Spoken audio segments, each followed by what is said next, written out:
Crispin, The Cross of Lead by Avi, Chapter 47.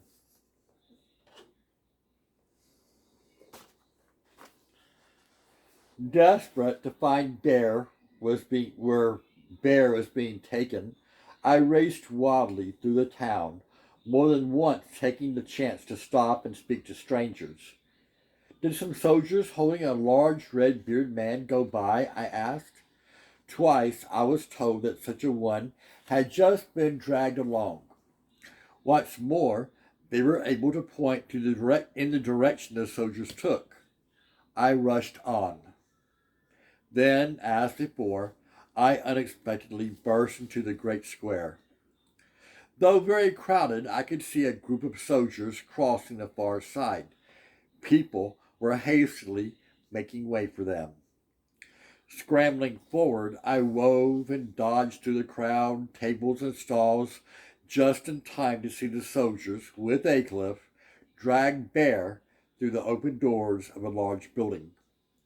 It was the building I noticed before, the one that stood directly opposite the great church. As soon as the soldiers entered with Bear, the doors swung shut. Armed guards, helmets and weapons bright, the livery blue and gold, took up positions before them. Standing there, I was engulfed by alternating waves of rage and helplessness. That it should come to this. In agony, I made the sign of the cross over my heart and made a prayer for Bear's safety. Yet I had little hope that would bring either comfort or release for my one true friend. If only he'd listened to my warning. Then, afraid of being noticed, I stood behind a large man and peeked around him while trying to take measure of where Bear had been brought. "What building is that?" I asked. "The Furnival's Palace," the man replied, "and may God give grace to her ladyship." I continued to stare at the building as if I might see through the stone walls and discover what was happening inside. But while that, of course, proved useless, I did see a man appear on the second level balcony, the one underneath which stone lions' heads protruded. It was John Acliff. He stood looking out over the square as if in search of someone.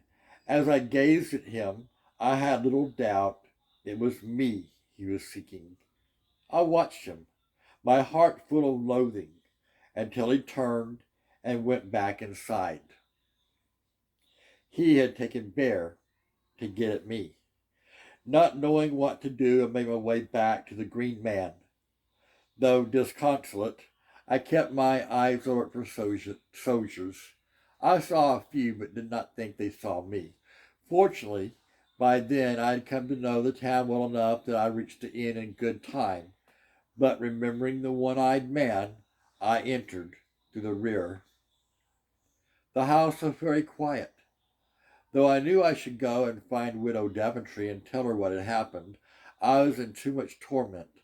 I felt a need for some time alone to compose myself and think what next to do. Quietly then, I crept up to the second-story cellar. As I had expected, our room was empty, but just to see Bear's sack and hat in one corner moved me greatly. Exhausted, I lay down upon the pallet, my mind churning through a clutter of images, themes, and words.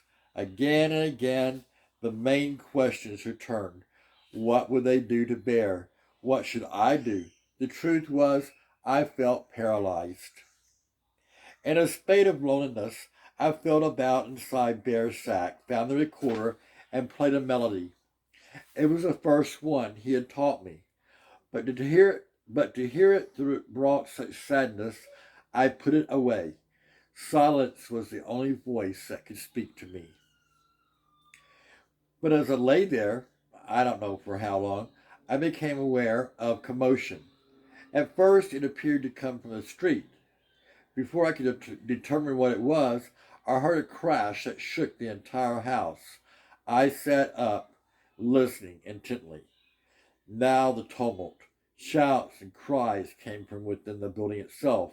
I heard a scream, followed by sounds of crashing wood splintering, and I knew not what other violence. Leaping up, I didn't know what to do until I remembered the hiding place that Bear had told me about. It took but moments for me to slip the wallboard out, as he had instructed.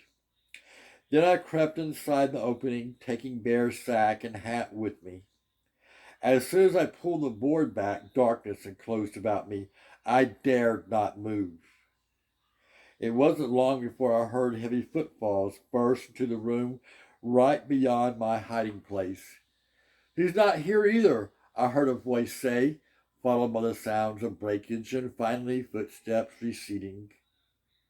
I pressed my ear against the wall.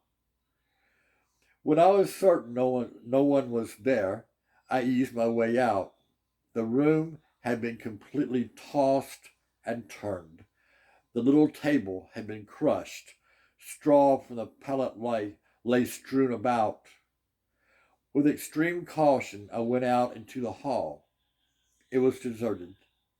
At the top of the steps, I listened anew. From below came a sound of weeping. End of chapter 47 of Crispin, The Cross of Lead by Abby.